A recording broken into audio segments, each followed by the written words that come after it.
Hey guys, can you guys hear me all right? Quick little mic check before we begin. Hoping so at least. All right, got some yeses. Perfect. So we are going to start. So, welcome everybody to the last Civi 398 seminar. It's a sad day, but it's also a joyful day. You guys are one step closer to graduating. So, I'm not sure if you guys are third years, fourth years, fifth years, but you guys are getting towards the end. Trust me, it's going to go by really quick. And next thing you know, you guys will be at the Iron Ring ceremony, getting your rings and having big smiles on all your faces. Oh, it's going to be a lot of fun. But before we do that, of course, we have to discuss assignment 10 of Civi 398. So in the seminar, of course, we're going to be discussing assignment 10. And as you guys will see, it's actually a very simple assignment. So assignment 10 itself, just one question. So theoretically, if you guys are saying, you know what, I don't want to do any abacus, I don't want to do assignment 12, this is your last question of Civi 398. So again, it's quite a sad day today, but it's also joyful because you guys are moving on in the world. So question 1 of assignment 10, which again is the only question, says the fixed ends Euler-Bernoulli beam below is subjected to a point load P of 27 kilonewtons at a distance d of 1.5 meters from the left end of the beam. The length L, Young's modulus E, and the moment of inertia I of the beam are 10 meters, 20 GPa, and 0.003 meters to the fourth respectively. Now normally I don't include the picture of the beam, but you know what, I thought last seminar I might as well be a little bit generous, so here's a picture of the beam. So Denzel is asking if there's any bonuses, not in this assignment, because assignment 12 is considered the bonus assignment, or the bonus question. So if you guys want to do some more bonus work, assignment 12 is where it's at, but I must warn you, assignment 12 can be a little bit tricky, so if you guys are going to do that, make sure you guys are ready. Of course, finite element methods, they can be a little bit tricky, but don't worry, I will have an assignment guide video for assignment number 12, so I won't leave you guys in the dark with assignment 12 if you guys want. But we're going to focus on assignment number 10 here for the rest of the seminar. So we have our beam, we have a point load, and it wants us to do a couple of things. The first one is determine the exact displacement function of the beam in the region from 0 all the way to D. The next one, of course, is determine the exact displacement function of the beam in the second region, which is from D all the way over to X. So my question for you guys, if I were to go back and show you the picture of this beam, why do we have to have two deflection functions if I want to do the exact deflection of this beam? Why can't I do it all in one go? What do you guys think?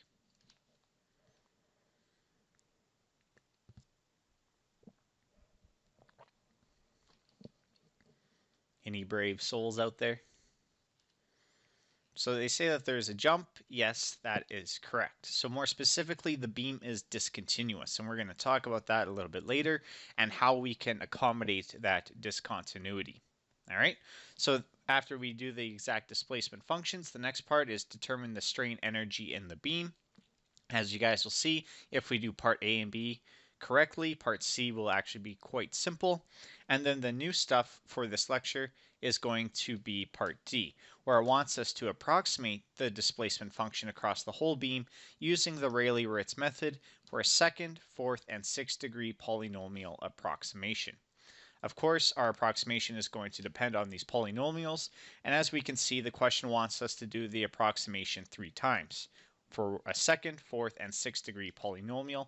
And it sounds like a lot of work, but as you guys will see, it's actually not too bad if you guys do the Mathematica code correctly for one of the approximations. It's not too bad to modify it for a different order approximation. All right, so we wrap up the question with part E, which says comment on the accuracy of the approximations compared to the exact solution. So we're going to take our answer from part A and B, which is the exact solution, and we're just going to simply compare it to our answers in part D. It should be nice and straightforward. So if we were to look at this question, the only real new part to this question that we haven't seen before is going to be part D, when we start talking about approximating using the Rayleigh-Ritz method. Now, this is actually not too bad, so overall the assignment should hopefully be nice and easy for you guys.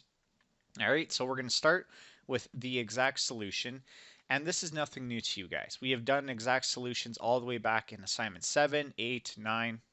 Exact solutions are a piece of cake because we know that for an Euler-Bernoulli beam, we're just simply solving the differential equation of EI multiplied by the fourth derivative of our displacement function is equal to Q, where EI is the flexural rigidity of the beam and Q is the distributed load on the beam. So if we look at this, we're saying, well, it's actually pretty easy because we don't have a distributed load. So we know that EI multiplied by that fourth derivative is actually going to be equal to 0. So seemingly, it looks like it's actually quite simple, but as we discussed, there is a problem. That concentrated load on the beam creates a discontinuity, and we're going to look at where that discontinuity is on the next slide. But because of this discontinuity, we have to note that we actually have to split the beam into two sections to actually evaluate the exact solution of this beam.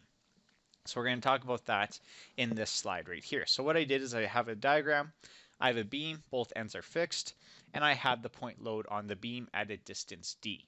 Now, you guys have all went through Eng 130, Civi 270, and Civi 372. You guys know that the moment profile on the beam is going to look something like this.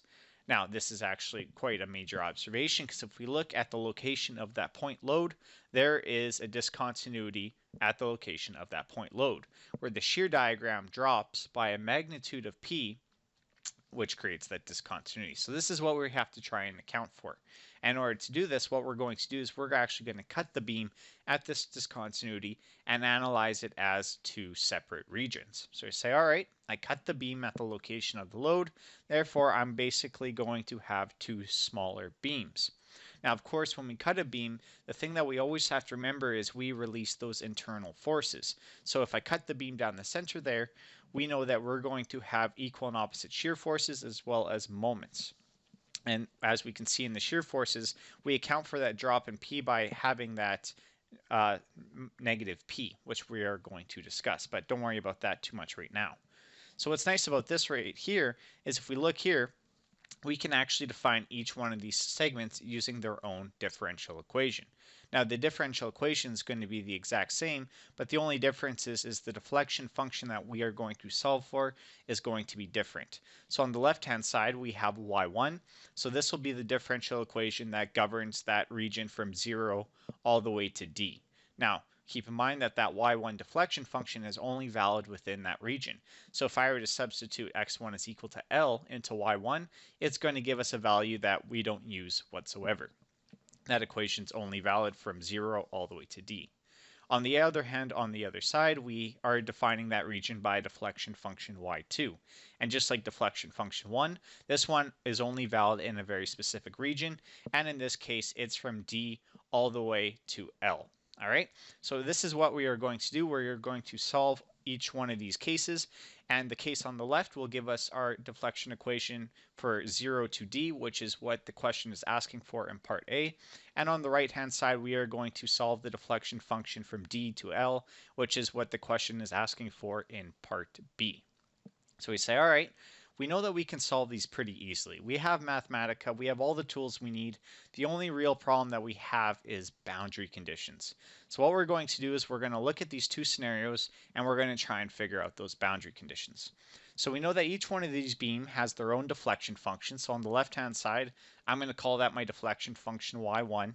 And on the right hand side, we're going to call that our deflection function y2. Now, of course, we need boundary conditions. If we were to analyze the beam as a whole, we said that we needed 4 boundary conditions to solve that differential equation. So if I'm solving 2 differential equations, how many boundary conditions do you guys think that we are going to need to solve this problem? What do you guys think?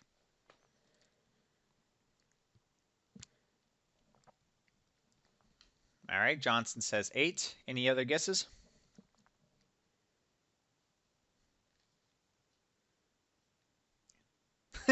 All right, Johnson put in a second guess, 6. Well, don't go to your second guess. Denzel says 8, so the answer is actually 8. The reason why is because we're solving the differential equation twice. Each one of those differential equations requires 4 boundary conditions. Therefore, we need 4 for y1 and we need 4 for y2, so we're going to have 8 in total. So what we're going to do is we are going to look at the three locations of this beam and try and figure out those boundary conditions. Those three locations being x1 is equal to 0, x1 is equal to d, and x1 is equal to L. So we're going to create a nice table here, and we're just going to go through. Now, there are some that are very obvious. If we look at x1 is equal to 0, on the very left-hand side of the beam where it is fixed, we know that, of course, y1 at 0 is going to be equal to 0, which basically means that the deflection of y1 at x1 is equal to 0 is going to be equal to 0. And of course, we know that's to be true because it's a fixed end. Similarly, we know that the rotation at x1 is equal to 0 is going to be 0. Therefore, y1 prime at 0 is equal to 0. Now, notice that x1 is equal to 0 is only a spot on our y1 deflection function. It is not a spot on our y2 deflection function. Therefore, both of my boundary conditions are associated with y1 only, not y2. Similarly, on the other side of the beam, when x1 is equal to L, we can have the same boundary conditions because it's fixed, but this time we are dealing with y2. So of course, in the region x1 is equal to L, that is our y2 deflection function. So we have y2 at L is equal to 0, which is the displacement, and we have y2 prime is equal to 0, which is the rotation. So those are the very simple ones. And right here at this point, we have 4 boundary conditions. But as you guys said in the chat, we actually need 8 boundary conditions. So now we're going to have to actually look at that point in between at x1 is equal to d. Now, it actually looks pretty scary, but it's actually quite simple. Because what we're going to do is we're going to look at the relationship between y1 and y2 at this point. So if I were to bend this beam, is it fair to say that the displacement at y1 when x1 is equal to d is going to be equal to the displacement at y2 at x1 is equal to d? What do you guys think? Are y1 and y2 going to have the exact same displacement at x1 is equal to d? What do you guys think?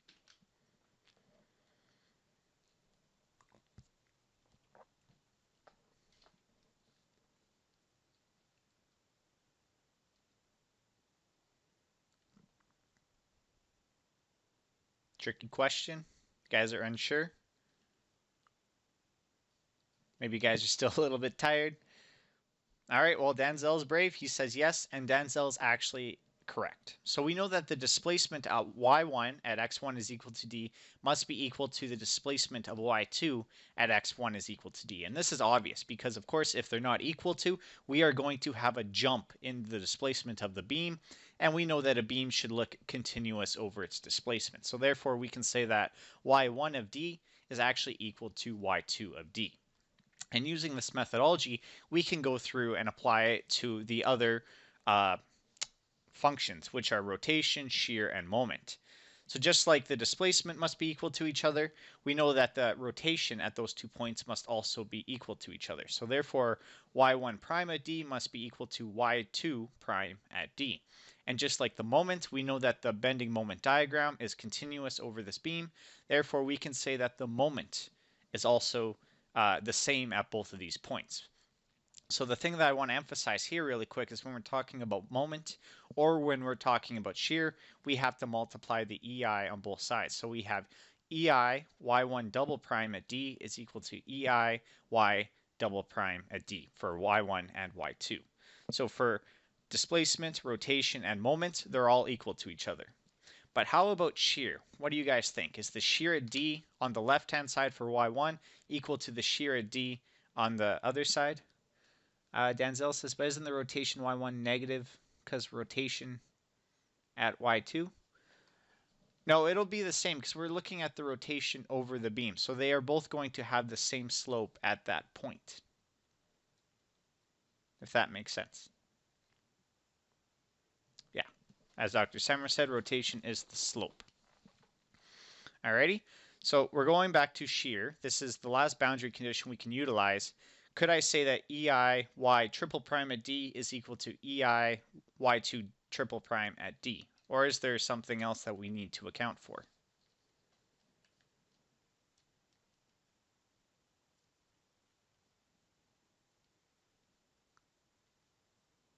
This is the trickiest part of this question, or this whole assignment, I think, are finding these intermediate boundary conditions. Last chance for partition. Yeah. You get them while you can, guys. This was literally the last Zoom link of this whole course, so it's almost a sad sight to see. All right, no one's being brave. Well, here's the thing. If we put that the shear at y1 at D is equal to the shear at y2 at D, we actually have a problem. And the reason why is we have that concentrated load. We know that that concentrated load drops our shear profile by a magnitude of D. So therefore, if I'm looking at a shear boundary condition at x1 is equal to D, what we'll find is that the shear of y1 is not actually just equal to the shear of y2 at that point. Instead, we have the shear of y1 minus that magnitude P is equal to the shear at y2 at D. Does that make sense to you guys? About this shear boundary condition, hopefully. This is how you know it's also correct. Let's say that we didn't put P in this boundary condition at all. If we look at our two differential equations, they have EI as well as the deflection function. And if we look at all these boundary conditions, they're just a function of EI as well as the differential equation. So if we don't have this magnitude P here at all, well, then we actually don't account for that load P anywhere in these differential equations. That's how we know that we have to have a P somewhere. And of course, it's actually in the shear boundary condition. So this is how we find the exact solution. We just solve these two differential equations with these 8 boundary conditions. After that, you guys will be good to go. And we're going to cover this in Mathematica, so don't worry too much in case it doesn't make sense right now. We'll go through it again. All right? So that was part A and B. And after that, part C says it wants the total strain energy of the beam. Now, this is very easy, but it has a little bit of a trick to it. So, of course, the total strain energy, we covered this a while back, and for an Euler-Bernoulli beam, it's simply EI divided by 2 multiplied by the second derivative of our deflection function, all of that squared, and then integrated over the length of the beam. All right, so looking at this equation, it's very straightforward, just plug and chug. But one thing that students forget, and one thing that I also personally always forget, is that deflection function, or the derivative of that deflection function, it's squared. Don't forget that little squared at the top there. I've forgotten it numerous times, and I'm always wondering where I went wrong. Well, that's where I always seem to go wrong. Now, applying it back to our actual problem, we have a bit more of a trick because we split our beam into 2 sections. We don't have one continuous deflection function. We have 2, one for each region of the beam. So how can I incorporate that into my total strain energy? What do you guys think?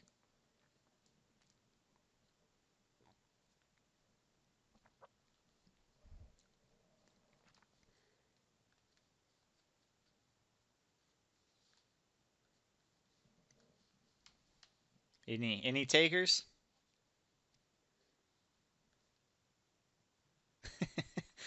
No, not quite yet. All right, so this is what we do. We simply split up our total strain energy equation, one for each region of the beam, and we simply add them together. So if we look at this, I'm looking at the first region of the beam, which goes from 0 to D. Well, then I'm going to integrate from 0 to D. And since that region is defined by y1, that is the deflection function I'm going to use for that region. Similarly, on the other side, the second region goes from D to L, therefore I'm going to integrate from D to L, and my deflection function in that region is y2, therefore I'm going to use y2. So if we take a step back and look at this, we know EI, we know y1 and y2 from part A and B, therefore we can solve for this total strain energy. It's pretty nice. It's just plug and chug. So again, this is something we covered before. Exact solutions we covered before. Let's get into the new stuff, which is the Rayleigh-Ritz method. All right, so again, we know how to find exact solutions. That's not a problem for us. Now we're going to talk about how can we approximate these exact solutions. So the Rayleigh-Ritz method is a way of approximating the displacement of a beam by minimizing the potential energy. Now at this point, I always find it a little bit hard to grasp because every equation that we've done in this course has always been we've been able to find the exact solution rather easily. If we look at our deflection equations above, we found the exact solution, no problem. And once you guys throw it into Mathematica, it's actually very simple to solve for. So some of you guys might be asking, well, why are we approximating these equations when they're actually so simple to solve for? Well, the reality is it's not always the case. So what I'm going to do is I'm going to show you an actual example, and this was part of my master's thesis, of a masonry wall. So when we design a masonry wall, we actually design it as a simply supported member.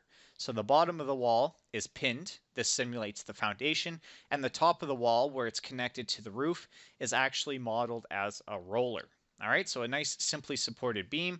There's no difference between this and an actual beam other than the fact that this beam is vertical.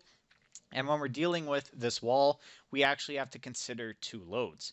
The first one is an axial load due to gravity, and of course this makes sense. The roof has a weight to it, especially when the snow piles up. It's going to impose a load on our wall right here. So that's not a problem. And then the second load that we have, of course, is wind. So common example masonry walls, think of warehouses. They're everywhere in South Edmonton. All of those walls are subjected to all of Edmonton's wind. So if we look at this wall, it's actually a combination of an axially loaded beam as well as an Euler-Bernoulli beam. We covered beams under axial load. We covered Euler-Bernoulli beams, so seemingly this actually doesn't look that bad. And under these two loads, as we can expect, it's going to deflect by a function y. So again, we covered Euler-Bernoulli beams all by itself. We covered axial loads all by itself. But actually, there's a differential equation that governs the combined behavior, which is as follows. And this is referred to as the differential equation for beam columns. All right, so when we look at this, we can say, all right, well, if I know EI, I know P, I know Q, it's actually not too bad to solve. And you guys are right. If you guys go into Mathematica, throw that bad boy in, you guys will get a solution fairly simply. The problem in the real world, though, is all of those parameters. All right. So if we look at E, which is the Young's modulus for masonry, it's actually not constant. It changes whether depending on the magnitude of the load. Same with I. So that moment of inertia, keep in mind this comes from the cross section. If we have a rectangle, it's base times height cubed divided by 12. The problem with the masonry is once it starts getting loaded, it cracks. So therefore, some of that cross section starts diminishing. Therefore, that moment of inertia is constantly changing. So that one's also not constant. And to top it all off, the little cherry on top, both E and I are coupled with Q. Therefore, I'm not sure what the moment of inertia is until I solve for what that distributed load is. They change each other. So this actually becomes very, very complex, and the whole goal of my master's research was to figure out how we can approximate these deflections in the walls without actually going to this differential equation, because the differential equation is almost impossible to solve just because of all the relationships as well as everything not being constant. So this is why we actually want to figure out these approximation methods. Sometimes it gets a little bit lost in the course, so I just really want to emphasize there is a purpose to these approximations. They're not just fun little side activities that we're doing. All right. So how do we approximate things? This is going to go back into our actual question when we're dealing with these approximations. So the first step in the Rayleigh-Ritz method, or the majority of approximate methods, is we need to assume an approximate displacement function. So typically this will be kind of your engineer's judgment. You guys should be able to figure out a good approximation. But for this question, it lists very specifically the approximate displacement functions it wants. It wants 3 of them. The first one is a second order approximation. So therefore our approximate displacement function is going to be a0 plus a1 times x1 plus a2 times x1 squared. It also says we want a fourth order, so it's going to be the same thing, except we're adding on 2 terms, those terms being a3x1 cubed and a4x1 to the fourth. Finally, it wants a 6th order approximation, so again, the same process, we're just adding on those terms. And just like the virtual work method, the whole goal here is to solve for all of those A coefficients. If I think about the deflection of a beam, it's going to be a function of x1. So all of those x1s in there, those are not a problem. The real unknowns that we have are a1, a2, a3, a4, a5, and a6. So that's the whole goal here, to solve for those A coefficients. And if we look at the 6th order approximation, it does look a little bit scary at first. But as I said, once we go into Mathematica, you guys will find that it's actually very easy to add more terms to the approximation without doing too much work. All right. So again, the goal here, we have our approximate equation. We want to figure out what all of those A coefficients are. And the first place to start is the essential boundary conditions. What makes essential boundary conditions so nice? Well, by implementing those essential boundary conditions, we can actually solve for some of those A coefficients right off the bat. We don't even have to get into potential energy, anything like that. We can just know that to satisfy these boundary conditions, we know what some of those A coefficients are. So just a reminder from the virtual work, essential boundary conditions are those relating to rotation as well as displacement. They don't deal with moment, they don't deal with shear, they are only the ones relating to rotation as well as displacement. So if we look at our beam as a whole, we know that both ends of this beam are fixed. So my question to you guys right now in the chat, how many essential boundary conditions do you think we are going to have for our particular beam?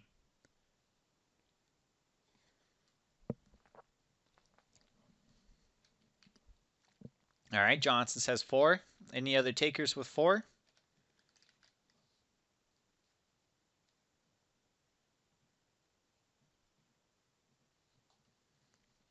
All right, no other takers. Johnson, you are completely correct. Because since both ends of the beam are fixed, we know the rotation as well as the displacement at both ends of the beam. So therefore, we know that the displacement at y at 0 and y at L is equal to 0. As well, we know that the rotation, which is y prime at 0 and y prime at L, that is also equal to 0. So another question for you guys in the chat. Since we have 4 essential boundary conditions, how many A coefficients can we solve for immediately?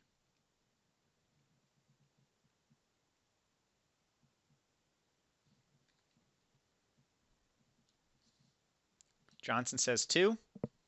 What do you guys think?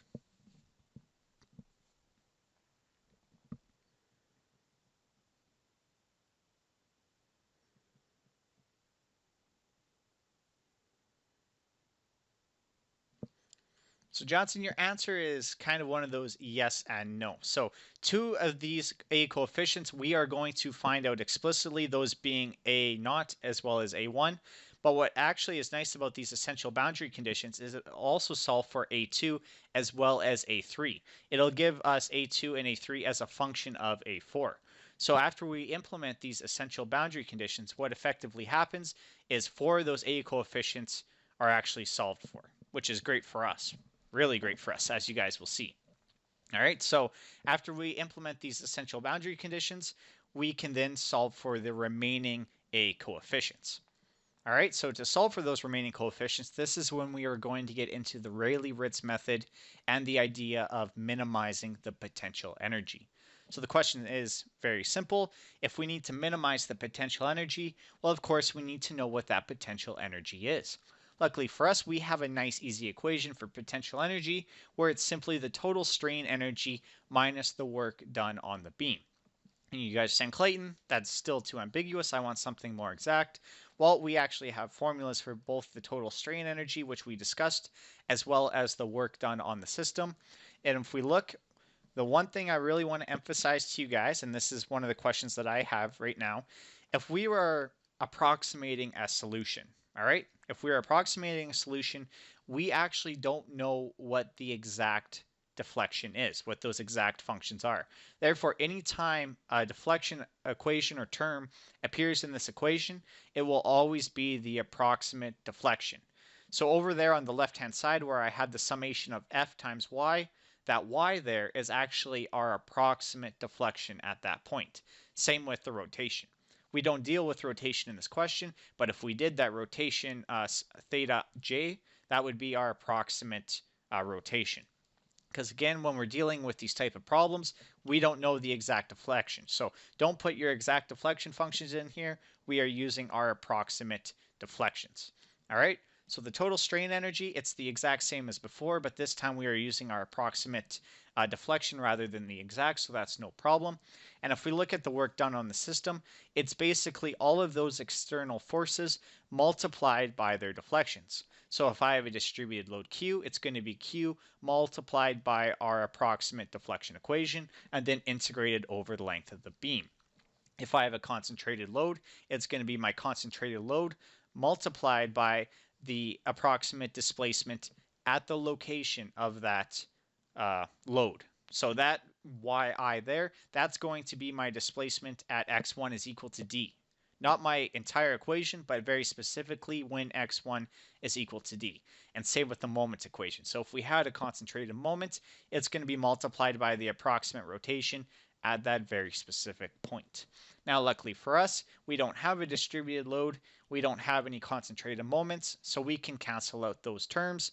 Therefore, everything in the equation above, we know and we can then solve for. So finding the potential energy, it's not going to be too bad at all. So next we are going to minimize that potential energy. For a stable equilibrium, we know that the potential energy of the system must be a minimum. And as you guys remember back in Calculus 1, this usually hints that we are going to be taking derivatives. So if the potential energy of our system is a minimum, therefore the derivatives of the potential energy with respect to each of the remaining a coefficients must be equal to 0. And this is very important because this is where we are going to get our equations to solve for the rest of the a coefficients. So let's just say that we had a3, a4, and a5 still unknown after we implement our essential boundary conditions. What I'm going to do is I'm going to take the partial derivative of the potential energy with respect to those remaining unknowns. Therefore, I'm going to take partial PE with respect to A3, partial PE with respect to A4, and partial PE with respect to A5. And of course, since it's a minimum, we know it's always going to be equal to 0. Therefore, if we look at this, we have 3 equations, we have 3 unknowns. We can solve for those 3 unknowns using this minimized potential energy. So does that make sense to you guys? What exactly we are doing to solve for the remaining coefficients? It's actually not too bad at all. And this is what makes it really easy, because let's say I had an A6 and A7 still unknown. Well, I just take 2 more partial derivatives. I then have 5 equations for 5 unknowns.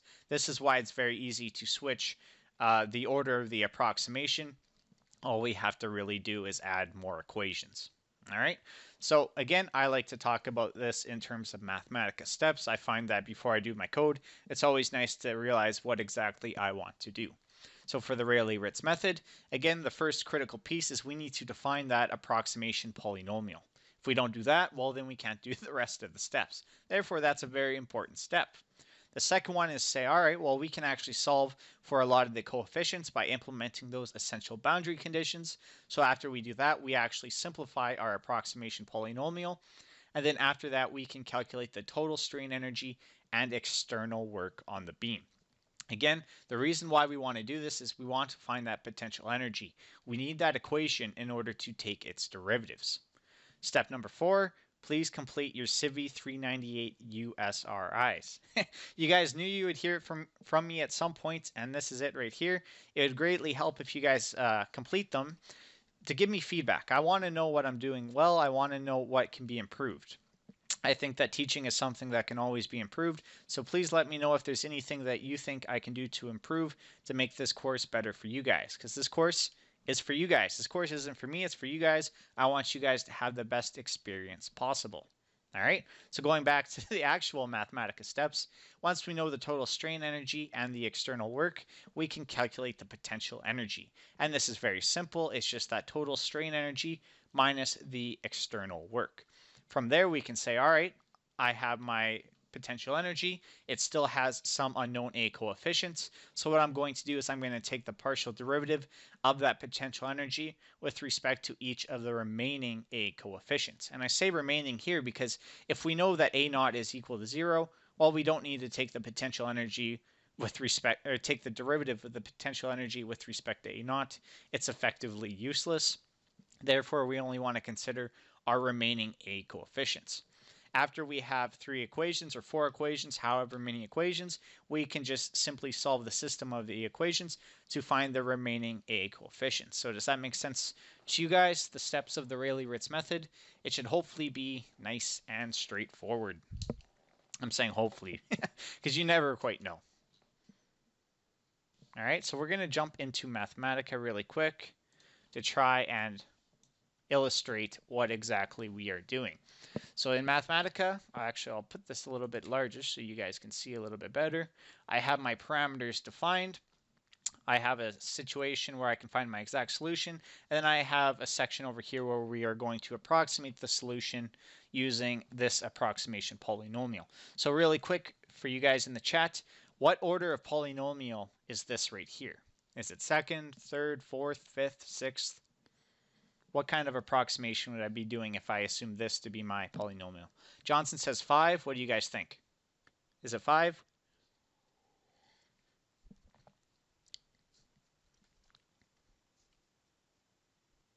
Everybody's still shy. Johnson, you are correct. This is a fifth order polynomial approximation. So nice job there.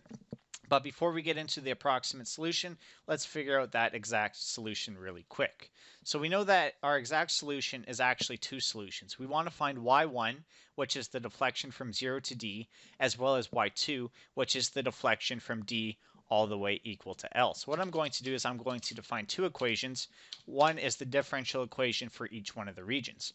So we know that the differential equation is EI, so EM times IG, multiplied by the fourth derivative of our deflection function. So in our first region, we are going to say our deflection function is y1, and we are taking the fourth derivative, and of course our variable is x1. Now, typically we'd also include a minus q term, but since q is equal to 0, we know that we don't need this. So this is going to be my differential equation for the first region of my beam. Similarly, I can copy and paste it down here for the second region, so I'm going to call this equation 2, and it's going to be the exact same thing, except instead of y1, we are going to have y2. All right, so I actually want to go up a little bit first because there's something I forgot to talk about. We want these deflection equations in terms of meters. All right, in terms of meters. So if I look at all of my parameters here, all of my lengths are in terms of meters, my moment of inertia is in terms of meters, and my load is in terms of kilonewtons. All right, my load's in kilonewtons. So therefore, what value must my pressure be in? Should it be in MPa, GPa, KPa? What do you guys think? All right, Johnson says MPa. Any other takers?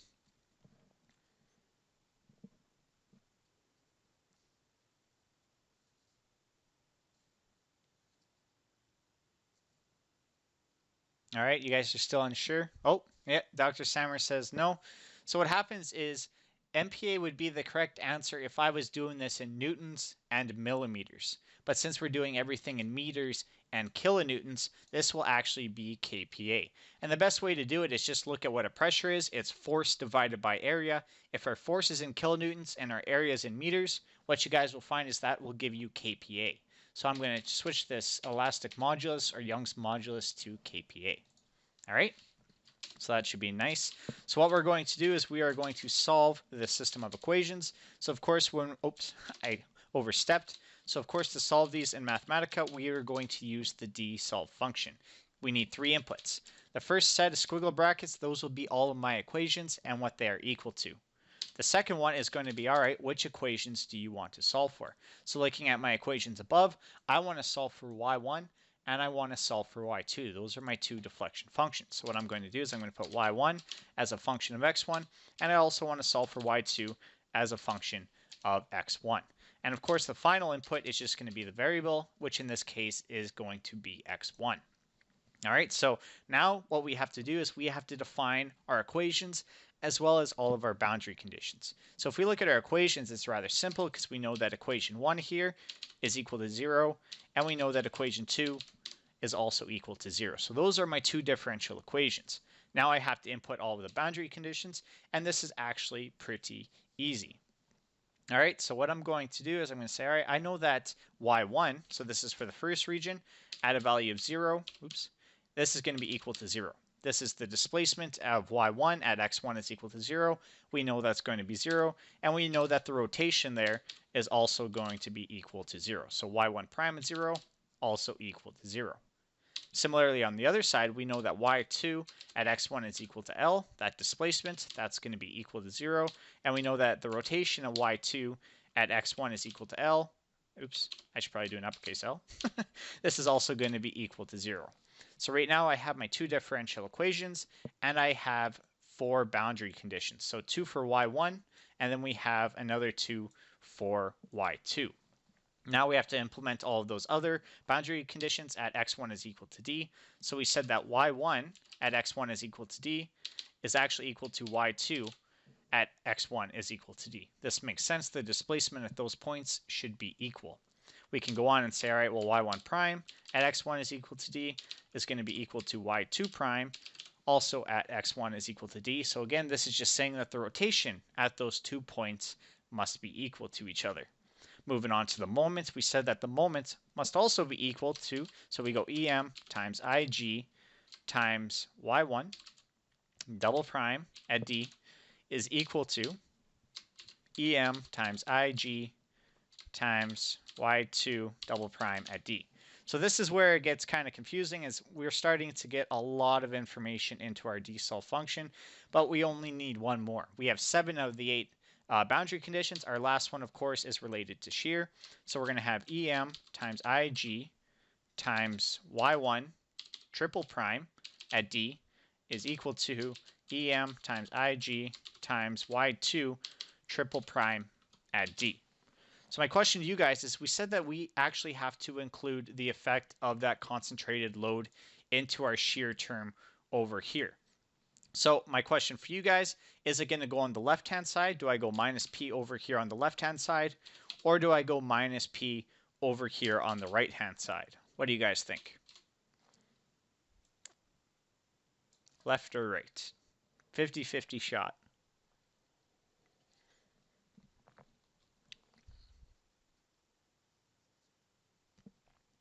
Johnson says right.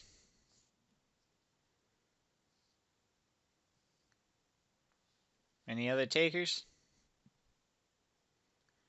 I'm sorry, Johnson, but it's actually the left-hand side, and that makes sense, because if my shear diagram were to come straight across, I know that at this point it drops by a magnitude of P. So we're actually going to have it on the left-hand side over here. But thank you for answering. I really appreciate you actually answering. So if I were to run this now and go shift enter, because I have my 2 differential equations, I have my 8 boundary conditions, it should theoretically run.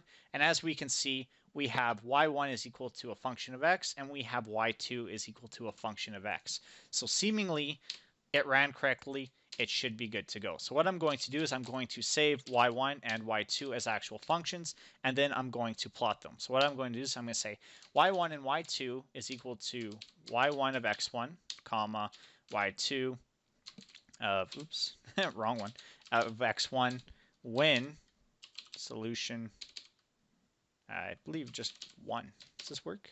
Yeah, perfect. So now it has y1 is equal to this, and y2 is equal to this, which is great because now we can plot them. All right. But some of you guys may be wondering, well, how exactly do we plot this? It's a piecewise function. It's not a nice continuous function. Luckily for us, Mathematica actually accommodates. So we're going to use the simple plot function just like before. And again, when we dealt with the plot function, we did 2 inputs. The first one over here would actually be our function, and then the second one here is the domain of that function. Of course, the domain of that function is not going to change, so we're going to go from x1 is equal to 0 all the way to x1 is equal to L. What is going to change is our actual function. So what we do in Mathematica is we actually call it a piecewise function. So we're going to go piecewise. As you guys can see, Mathematica has it already defined. So piecewise, it's a function, so we need those those square brackets. And inside, we are going to implement all of our equations and the domain of those equations. So our first one is we have y1, and we know this is the case when x1 is less than d. Does that make sense to you guys? We know that region 1 is always when x1 is less than d. Therefore, this would be the domain of our first equation, or the region that we're interested in. Similarly, on the other side, we can have y2 when x1 is greater than, or we go equal to d. All right, so what this does here is this is saying that we're going to use y1 when x1 is less than d. We are going to use y2 when x1 is greater or equal to d, and then this will be the range of the plot. So if I were to run this, as we can see, we have our nice plot over here, and this makes perfect sense. All right, so this is how you guys plot a piecewise function. How does it look to you guys? Does it look pretty nice? Hopefully it does. All right. Oops. I'm just going to suppress it so every time we run more commands, it's not going to keep popping up, but we're going to plot it with respect to our approximation after. All right, so now we're going to get into our actual approximate solution. So the first step I've already done, we have to define what our approximation is. I've already done that. What is the next step? What are we trying to do first to get rid of some of those A coefficients?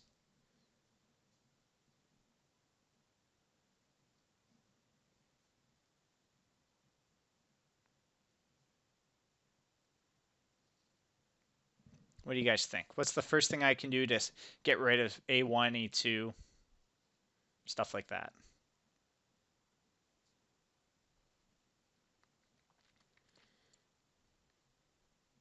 Essential boundary conditions. Johnson's right on the money. We have essential boundary conditions. So what I'm going to do is I'm going to define those boundary conditions in terms of the equation. So what I'm going to do is displacement 1 is equal to my approximate solution when x1 is equal to 0. All right, so I know that I have an essential boundary condition at the displacement function at y1 is equal to 0. And similarly, I have a second essential boundary condition when x1 is actually equal to L.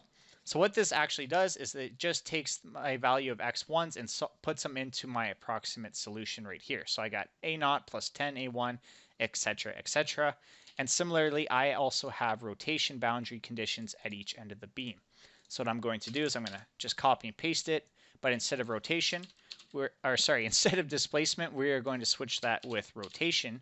And we know that the rotation function is actually the derivative of our approximate equation with respect to x1. So I'm just going to add the derivative term here in front of the approximation, of course, with respect to x1. So if I were to unsuppress these are the two equations that I get, which is great because now that we've defined our four equations, we can go into our solve functions. What I'm going to do is I'm going to go solution 2 is equal to solve. And of course, we are solving. All of these are equal to 0. So therefore, displacement 1 is equal to 0. Displacement 2 is equal to 0. Rotation 1 equal to 0. And rotation 2 equal to 0. All right, so I defined four equations. So how many A coefficients can I solve for if I've defined four equations?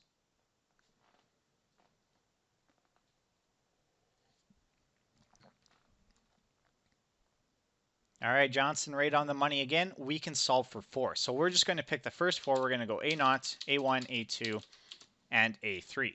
So if I run this, we can see right here, A0 is equal to 0, A1 is equal to 0, A2 is now a function of A4 and A5, and A3 is now a function of A4 and A5. So at this point right here, we only have two unknown coefficients. Those are A4 and A5. So what I'm going to do is I'm going to update my approximation equation by setting these variables. So I'm going to say A0, A1, A2, and A3 are equal to A0, A1, A2, and A3 when solution 2. So now when I do this, it has it stored. So when I actually go my approximate equation now, it'll update since I now know what A0, A1, A2, and A3 are. And this is evident by the equation above. Notice how A0, A1, A2, and A3, they're now black, meaning they're defined.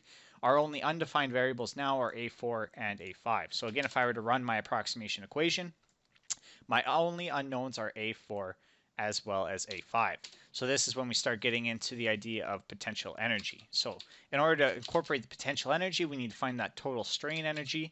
Well, we said that this is simply just the integral over the length of the beam of those terms.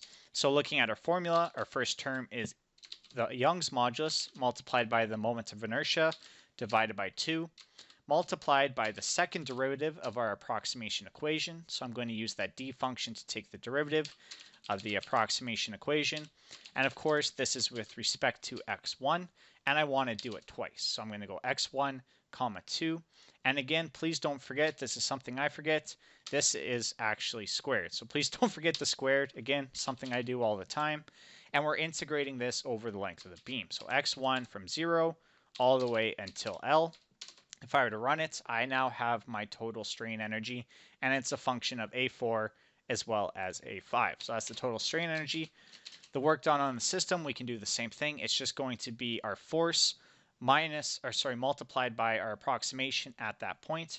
So we have negative P because P is going downwards, and we're going to multiply this by our current approximation equation when x1 is equal to d. So do not forget this x1 is equal to d. It's very important. We can't just multiply it by the whole equation. We're multiplying it by the equation at that specific point. So if I were to run this right now, I have my work, and again, it's a function of A4 as well as A5. To find the potential energy after I know these terms, it's just going to be that total strain energy minus the work done. So if I were to run this, I have a nice long equation. And we said in order to solve our equations, what we're doing is we're taking the derivatives of those potential energies with respect to our unknowns. So I'm going to go equation 1 is equal to the derivative of my potential energy with respect to the unknown A coefficients. Those are A4 and A5. So my first one, of course, will be with respect to A4.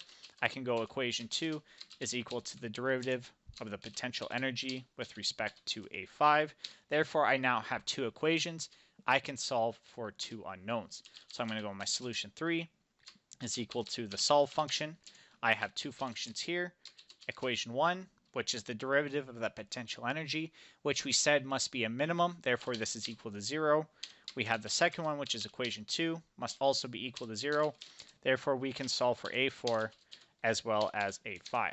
So if I were to run this, we can find out what A4 and A5 are equal to. So I'm going to put those in as actual variables. So I'm going to go A4, comma A5. This is going to be equal to A4, comma A5. When solution 3 at 1. Perfect. So now when I go to my approximation equation, y approx, we actually have equation in terms of x1, and that's it, x1 only. So what we're going to do is we're just going to plot this really quick along with the piecewise function to see what our approximation looks like. I know I'm running out of time, so I'm going a little bit quicker. Quicker than usual, as you guys will see. So all we're going to do is we're going to add another equation to our plotting function. So I'm going to go comma y approximate, something like this. And then what we should also do is add on the legends. Oops, not label. There we go, legends. So our first one that we're doing, that was the exact. Our second one is the approximation. All right, so we'll plot this and see what we get. So as we can see, not too bad. So the blue one here, this is our exact equation.